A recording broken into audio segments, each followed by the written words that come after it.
غزہ میں اگلے ہفتے جنگ بندی ہو سکتی ہے۔ غزہ میں صورتحال خوفناک ہے۔ ہم امن کے قیام کے قریب ہیں۔ ایرانی سپریم لیڈر کے بیان پر جلد رد عمل دوں گا۔ ایران مذاکرات کرنا چاہتا ہے۔ ایٹمی تنصیبات تباہ کر دیں۔ ایران میں اب کوئی جوہری ہتھیار نہیں۔ ایران نے یورینیم افزودہ کی تو دوبارہ بمباری کریں گے۔ IAEA کے معائنہ کار ایران کے جوہری ہتھیاروں کا جائزہ لیں۔ امریکی صدر ڈونلڈ ٹرمپ کی واشنگٹن میں پریس کانفرنس۔ کینیڈا سے تجارتی مذاکرات ختم کرنے کا بھی اعلان۔ کہا کینیڈا سے ڈیل کرنا مشکل کام ہے۔ ہمارے پاس کینیڈا کے خلاف کارڈز ہیں، وقت آنے پر استعمال کریں گے۔ امریکہ کینیڈا سے طاقتور ہے۔ کانگو کے وفد کا بھی صدر ٹرمپ کو نوبل انعام دینے کی سفارش۔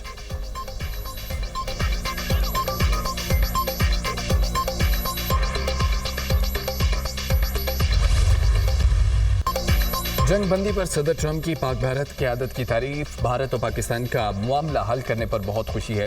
پاکستان اور بھارت کے پاس ہائی لیول جوہری ہتھیار ہیں۔ جنگ کے خطرناک نتائج نکلتے ہیں۔ پاکستان اور بھارت کے لوگ بہترین ہیں، وہ تجارت کرنا چاہتے ہیں۔ ہم نے پاکستان اور بھارت کا معاملہ تجارت کے ذریعے حل کیا۔ پہلے پاکستان، بھارت، اسرائیل، ایران اور اب کانگو اور روانڈا میں جنگ بندی کرائی۔ شمالی کوریا کے ساتھ تنازع جلد ختم کر لیں گے۔ امریکی صدر ڈونلڈ ٹرمپ کی واشنگٹن میں پریس کانفرنس۔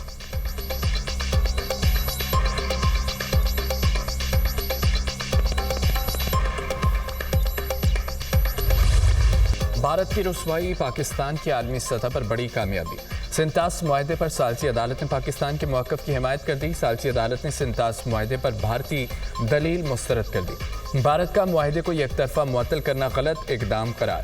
سنتاس معاہدے کا اطلاق جاری رہے گا۔ بھارت کا ثالثی عدالت کے کردار کو محدود کرنے کا اقدام درست نہیں۔ سنتاس معاہدے کے حوالے سے ثالثی عدالت کا کردار نمایاں ہے۔ معاہدہ معطلی کے بھارتی اقدام سے عدالت کی فیصلہ سازی کی حیثیت متاثر نہیں ہوتی۔ معاہدہ معطلی کے یک طرفہ فیصلے سے عدالت کارروائی نہیں روکے گی۔ سنتاس معاہدے پر عدالت فیصلہ سازی جاری رکھے گی۔ عدالت نے سنتاس معاہدے کا بغور جائزہ لیا۔ کہیں بھی یک طرفہ طور پر معطلی کی شق شامل نہیں۔ ثالثی عدالت کے فیصلے کا متن۔ پاکستان کا ثالثی عدالت کے فیصلے کا خیر مقدم۔ بھارتی اقدام کو معاہدے کی روح سے غیر قانونی قرار دینا خوش آئند ہے۔ پاکستان کا رد عمل۔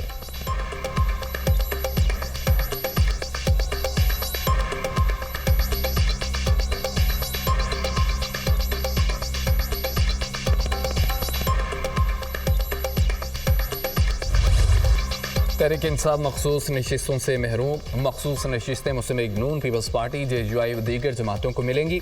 سپریم کورٹ کے آئینی بینچ نے مختصر فیصلہ سنا دیا۔ 12 جولائی 2024 کا اکثریتی فیصلہ کالعدم قرار۔ مخصوص نشستوں سے متعلق پشاور ہائی کورٹ کا فیصلہ بحال۔ سپریم کورٹ نے 7-5 کی اکثریت سے نظر ثانی درخواستیں منظور کر لی۔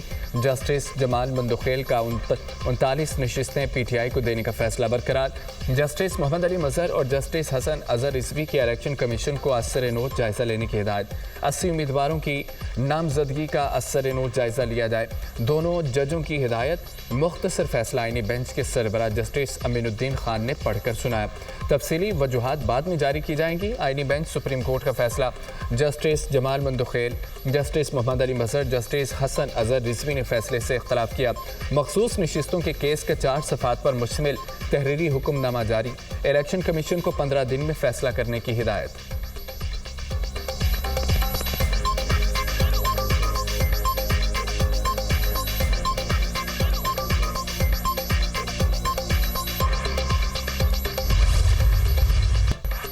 سنی اتحاد کونسل نے مئی 2024 میں مخصوص نشستوں کے لیے نظر ثانی دائر کی۔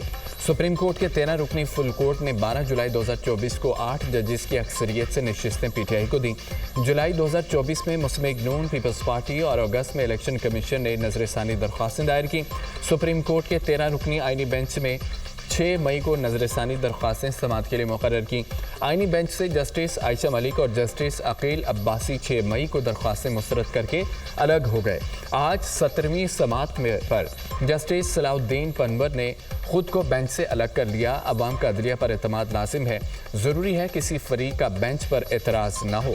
میں ان وجوہات کی بنا پر بینچ میں مزید بیٹھ نہیں سکتا۔ ہمارے اس بینچ میں بیٹھنے پر آپ کا اعتراض تھا۔ آپ کے دلائل سے ذاتی طور پر رنجیدہ پیچیدہ ہوا مگر یہاں میری ذات کا معاملہ نہیں ہے۔ جسٹس صلاح الدین کا وکیل حامد خان سے مکالمہ۔ نئے 10 رکنی بینچ نے دوبارہ سماعت کا آغاز کیا۔ وکیل حامد خان نے 10 رکنی بینچ پر بھی اعتراض کر دیا، کہا کہ 13 رکنی بینچ کے فیصلے پر نظر ثانی کو 12 رکنی نہیں سن سکتا۔ جسٹس سمیع الدین خان نے کہا ہے کہ ہم آپ کا اعتراض مسترد کرتے ہیں۔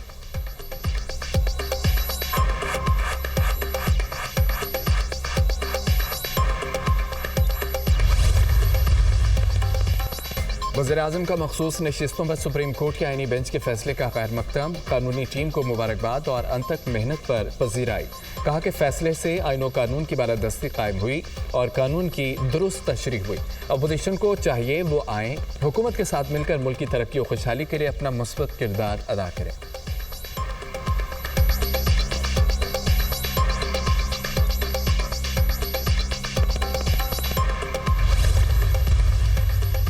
تحریک انصاف کا سپریم کورٹ کے فیصلے پر مایوسی کا اظہار۔ فیصلہ ہمارے ساتھ ناانصافی ہے، آئین کی غلط تشریح کی گئی۔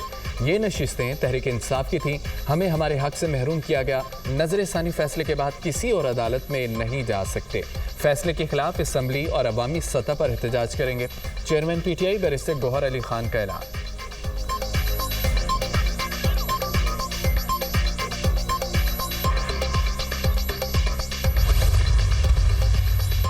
جو جماعتیں الیکشن میں حصہ لیں ان کو مخصوص نشستیں ملتی ہیں، آزاد امیدوار مخصوص نشستوں کے حقدار نہیں ہو سکتے۔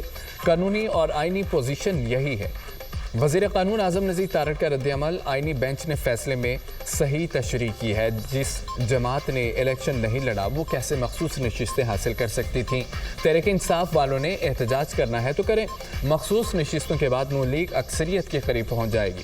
اتحادی حکومت پارلیمنٹ میں 2/3 میجورٹی حاصل کر لے گی۔ مشیر وزیر اعظم رانا ثناءاللہ کی گفتگو۔ قانونی طور پر تحریک انصاف کا کیس بڑا کمزور تھا، سپریم کورٹ نے قانونی تقاضے پورے کرتے ہوئے فیصلہ سنایا۔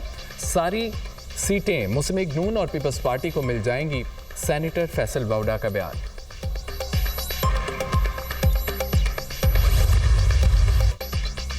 دریائے سوات میں 18 سیاح بے رحم لہروں کی نظر ہو گئے۔ 10 افراد جاں بحق، 3 کو بچا لیا گیا۔ 5 لاپتہ، جاں بحق ہونے والوں میں 5 بچے بھی شامل۔ متاثرہ علاقے میں ریسکیو آپریشن جاری۔ پاک فوج کے جوان سیلابی صورتحال سے نپٹنے میں مصروف۔ جاں بحق مردان کے رہائشی نوجوان فرمان اور بچی ایشال کی نماز جنازہ نواں کلی رستم میں ادا کر دی گئی۔ نماز جنازہ میں عزیز، اقارب اور شہریوں کی بڑی تعداد میں شرکت۔ جاں بحق 8 افراد کی لاشیں سیالکوٹ پہنچا دی گئیں۔ لاشیں گھروں میں پہنچنے پر کوہرام مچ گیا، ہر آنکھ اشک بار۔ دریا کے کنارے ہوٹل پر ناشتہ کرنے والی چند فیملیز دریا کے خشک حصے میں اتری۔ اچانک ریلا آیا اور سب کو بہا کر لے گیا۔ انتظامیہ نے دریائے سوات کے کنارے ہوٹل، ریسٹورانٹس اور تجارتی سرگرمیاں بند کر دیں۔ محکمہ سیاحت خیبر پختونخوا کے ہوٹلوں کے باہر بیٹھنے کی جگہ فوری ختم کرنے کی ہدایت۔ واقعے کے بعد کے پی حکومت متحرک، متعدد افسران معطل۔ بابوزئی، سوات اور خواجہ قلعہ کے اسسٹنٹ کمشنرز معطل کر دیے۔ واقعے کے ذمہ داروں کا تعین کرنے کے لیے انکوائری کمیٹی تشکیل۔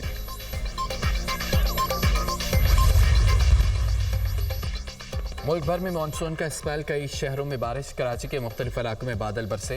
لاہور میں بھی موسلادھار بارش، گجرانوالہ اور گجرات میں بھی بادل خوب برسے۔